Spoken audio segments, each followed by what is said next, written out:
Hey everybody, welcome back to another episode of Why We Love Games, Story Through Gaming. I'm Alex from the Dex and Super Beard Bros, and I work on the Completionist and whatnot as well. And today I'm going to talk to you about Final Fantasy IX, which is a really important game to me in my life. So, Final Fantasy IX came out when I was like 12 years old, I think, like something like that, and I think in like late 2000, I believe that's right, and it was just a really special game for me because it was around that time that I really, that was the first one I think that came out, like, while I was into Final Fantasy. Like, I was really into all the other ones, and I always watched, like, my friend's big brother play, like, Final Fantasy 2 and 3 on Super Nintendo, like, when I was a kid, but that was back when I was still, like, hardcore into Genesis, and I was only playing Sonic and, Shining Force and Phantasy Star, and those were the only RPGs that I knew. But I always saw Final Fantasy, but I never had a Super Nintendo when I was a kid, so, of my own, and so I just sort of drooled over it. And then Final Fantasy VII was the one where I met my friend Andrew in high school, and he showed me Final Fantasy VII, and I got it for PC, like the original time that it came out for PC, and it was really awful. And you know, it was fun, and it was a great, like, time for me, like, playing Final Fantasy VII, like, downstairs, sitting at my computer, but I didn't really have that experience of, like, you know, sequestering myself away, because my computer was in my kitchen when I was a kid, and I don't know, like, didn't you guys have that, like, before everyone in your house had computers, you know, when I was, like, just a little boy, and we had, like, our downstairs computer, and it had, like, a floppy drive, and a zip drive that was removable, and so that's where I played Final Fantasy VII, but the first time that I ever had that, like, seal yourself away into a room and play an RPG was with Final Fantasy VIII, which I got a little bit after that, and that one, looking back on it, I didn't really like Final Fantasy VIII that much. I thought it was awesome, like, the cutscene alone at the beginning with that, like, awesome music and the whole, like, you know, Squall getting his face slashed with the sword, with the gunblade, was, like, really cool when I was a kid, and, like, even now, like, I've used that cutscene in that Excellent Games That Doesn't Exist video that I did, just because it has such a like, epic place in my heart. But I don't really like Final Fantasy VIII as a game much anymore these days, just for my own personal preference. Like, I recognize that it's, like, one of the best RPGs ever, but I you know, like, when I look back at, like, my tastes in RPGs, I tend to like the more, like,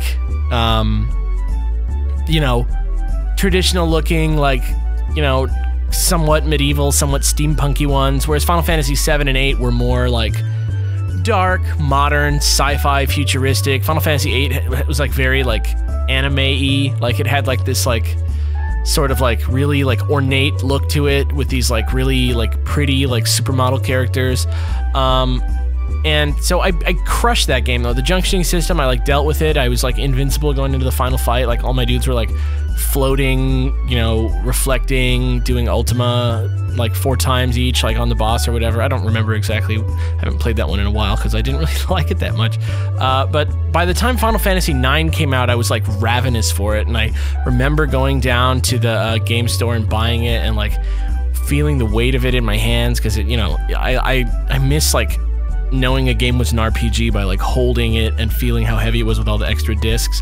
And Final Fantasy IX has the worst strategy guide maybe of all time, because it was when they were doing that play online thing, when they were about to launch, like, maybe, I don't know what the hell they were going to launch in the year 2000, but I don't know, but I remember that I was gonna, you know, because I just liked the idea, like, as a little kid, I was, like, very, like, much, I was, like, one of those smart kids who's, like, all the adults are like, oh wow, this guy can, like, he's, like, eloquent and stuff, but that just means that I'm, like, really annoying, and so I really like finding out the rules to things and, like, knowing, like, little trivia facts, like where something's located and all that stuff, and like, how exactly this works, and, like, what's the deal with credit cards. Like, you know, that's the stuff that I was interested in, and so I was really into, like, the idea of having a guide and, like, seeing the charts and, like, seeing the enemies and trying to, like, perfectly strategize out, and that's why I, like, dominated Final Fantasy VIII.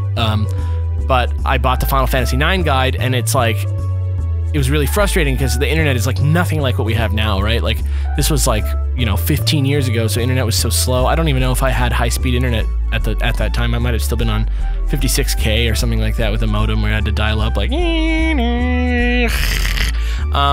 But so the guide was like, you look in the guide and you see like what there is to see in the guide, and it's you know, this is a great little quest. Check it out on playonline.com. And so like it worked for like a year or two, and then they like shut down Play Online until Final Fantasy 11 came out.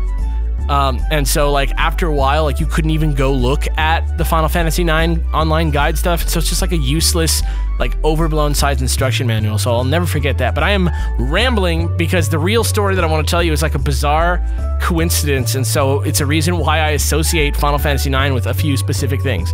So when I was playing through this, it was probably like February or April of 2001. So I was a little kid, I was in school, so I was playing it for a very long time, and I'd like go slowly and I'd like level my characters, and I'd like start over from the beginning a lot of times to like show my friends and stuff like that. And so I remember I was playing through Final Fantasy IX, and I was all the way up to the part where you go to Clara, and spoiler alert, Clara gets like totally destroyed by a giant summon, and it's like this awful like, you know, like tragedy thing. And I don't know. First of all, beautiful city, beautiful, like Final Fantasy IX. I know I'm getting off track here, but Final Fantasy IX has this great like Final Fantasy 1 vibe to it. And so like everything about like, because it was like, I believe it was like an anniversary for the game of some kind. And so they wanted to like go back to basics in a lot of ways, and so like Moogles were back in a big way, and everything's cute, and like Zidane or Zidane, however you say it, he you know, he's like a diminutive guy, and he's like a rascally thief guy, and there's like, it's like a rollicking adventure. But you get to Clara, and it's like the first time that the game like really gets like super sad. Like this is when you realize like how evil the evil is in the game, is when you get to Clara'S Destruction. And so that was like a really like heavy moment for me, because you like walk through the town and everybody, it's like raining, and it's you know, real sad, and it's just like a bunch of like families like crying and like dealing with like loss and all this stuff. And that's when you finally find out about like how bad everything is, or at least that's how I recall. But I just remember that this is like a super sad, like solemn occasion like in the game. And so I was playing it, it was early in the morning, and I remember because it was like misty and foggy still outside, and I was like in my pajamas on my bed. And I remember that this happened because on that same morning that happened, I woke up to my dad like dealing with the police, because he was filing a police report because somebody had like smashed out his car window and taken his wallet. And I was like freaking out about it, because I always like, you know, because I said like I'm this kid who's like super into like systems and how things work and like logic, and like I was really like scared of the fact that like that happened, because we lived in like a pretty good neighborhood, and you know, it was probably just some idiot kid who was like on drugs or something, who just like needed some money and saw a wallet in the car. But or it was actually, I think, his laptop bag and his wallet that got stolen. But yeah, so I'm like upstairs, and I'm playing through this game, and everybody's crying, and it's raining, and it's awful. And you know, you're like walking through this town, and it's really solemn, and I'm overhearing like over the sounds of like the game, which I'm like, you know, barely going through, because, you know, I think I was on the boss fight with the two little jester guys for like a really long time, because I just kept pausing it and listening to what was going on downstairs. And it was like, I was following along with like the narrative of like, my dad went outside to work, and then he didn't end up going to work because he found out that his car was broken into. And so then he was talking to my mom about it, and then like the police showed up, and he had to talk to the police. And then like I was waiting, because I knew that I really wanted to like get up and like go out and see what happened. And so I waited until I could, and I came out, and I was like, can I go see the car? And they were like, yes, come on. And so we went and saw the car, and it was all smashed. And I remember when he went to the body shop and like got it fixed, and I remember all that. It was like all the same day. And so like for me, the first time, the first instance that I'm going to talk about right now just has to do with that time when my dad got his car broken into. So that happens. Fast forward to like 8 years later, and I've like grown up, gone through high school, and now I'm in college, and I spent a couple years like living, you know, out of my parents' house, like on campus. I'm back because I did like pretty bad in school, and so I decided I was gonna like move home and like have that temptation of like, you know, just screwing around all night and staying up late, like taken away by like living with my parents and like buckling down on schoolwork. But of course, I'm still playing. In the summertime, I'm playing video games all the time, and so I hunker down and I fire up Final Fantasy IX again, and I'm playing through it again. I get to the same part. It's raining. You know, town's destroyed. Everything's wrong. Everything's destroyed. And my mom goes out for a walk that morning, and that same, like about the same time of day, kind of misty, I'm in my pajamas, same bed, same everything. It's like, you know, when you move away from high school, your room like freezes, so I'm just living in my like high school room again. And so it's like really weird, like how similar a day it was. And she comes back in and she's like, hey man, you gotta call the police. And I was like, why?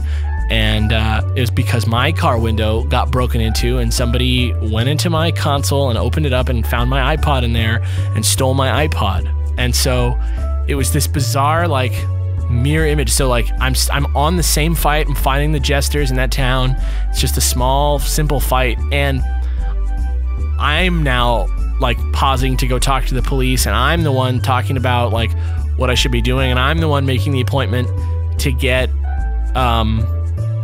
you know, my window fixed. And so it's just this bizarre like you know, synchronicity between these two times in this game. And so I don't know, like I guess like, you know, I don't know, it's not like a tragedy for me. It's not like you know, something super totally crazy sad that like, you know, makes me super unhappy. But I guess basically what it does, like when I really love Final Fantasy IX as a game, but I also, you know, just I'll always remember like it just ties me to my house, because since then, you know, like my parents have split up, and they're not divorced, they just live in different houses now. And my mom like doesn't even live in the house that house was. She moved like a very small distance away in the same housing complex. So everything's different now.